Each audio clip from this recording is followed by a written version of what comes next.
আমরা এখন আছি দেওঘরের বাবা বৈদ্যনাথ ধাম মন্দিরে। শ্বেতশুভ্র মন্দির, খুব সুন্দর। আমরা খুব সকালে বৈদ্যনাথ ধামে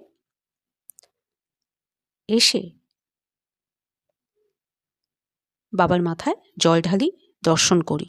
আমি, বাবা, মা তিনজনে আমরা বৈদ্যনাথ ধাম দর্শন করি।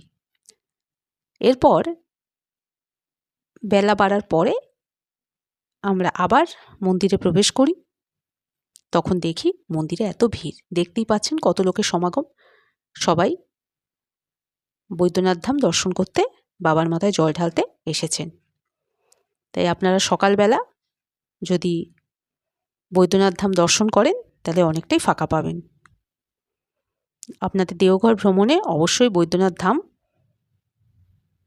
দর্শন করবেন।